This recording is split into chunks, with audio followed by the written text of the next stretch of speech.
రథసప్తమి పర్వదినాన్ని పురస్కరించుకుని మినీ బ్రహ్మోత్సవాల తరహాలో తిరుమల తిరుపతి దేవస్థానం ముస్తాబవుతుంది. ఆలయంలో జరుగుతున్న పనులపై అధికారులు ఎప్పటికప్పుడు ఏర్పాట్లను పర్యవేక్షిస్తున్నారు. ఫిబ్రవరి 4న స్వామివారికి 7 వాహన సేవలు కన్నుల పండుగగా నిర్వహించేందుకు ఏర్పాట్లను సిద్ధం చేస్తున్నారు అధికారులు.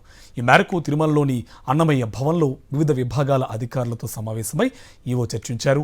అనంతరం తిరుమాడ వీధుల్లో పర్యటించి పరిస్థితులను పర్యవేక్షించారు.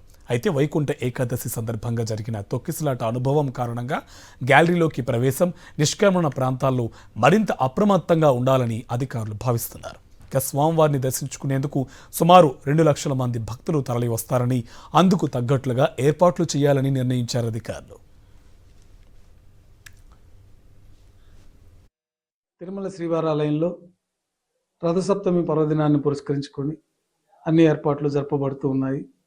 ఫిబ్రవరి 4వ తేదీ ఉదయం రథసప్తమి పర్వదినాన్ని పురస్కరించుకొని 7 వాహన సేవలను వైభవంగా తిరుమల క్షేత్రంలో నిర్వహించడం జరపబడుతూ ఉన్నాయి. ఈ వాహన సేవల్లో భాగంగా ఉదయాన్నే సూర్యోదయ పూర్వం శ్రీ మలయప్ప స్వామివారి సూర్యప్రభ వాహనం పైన వేంచేస్తారు. తిరువీధులు ఉత్సవంగా వేంచేసి భక్తులను అనుగ్రహించి ఉత్తర మాడ వీధిలో శ్రీ మలయప్ప స్వామివారు వేంచేసి సూర్యోదయం కాగానే స్వామివారు సూర్య భగవానికి దర్శనాన్ని ఇచ్చి సూర్యభగవానుడు తన సూర్యకిరణాలతో స్వామివారిని దర్శించుకున్న తర్వాత తిరువీధి ఉత్సవంగా వెళ్ళి వాహన మండపంలో వేంచేస్తారు. రెండవ వాహన సేవగా చిన్నశేష వాహనం పైన శ్రీ మలయప్ప స్వామివారు 4 తిరువీధుల ఉత్సవం జరుగుతుంది.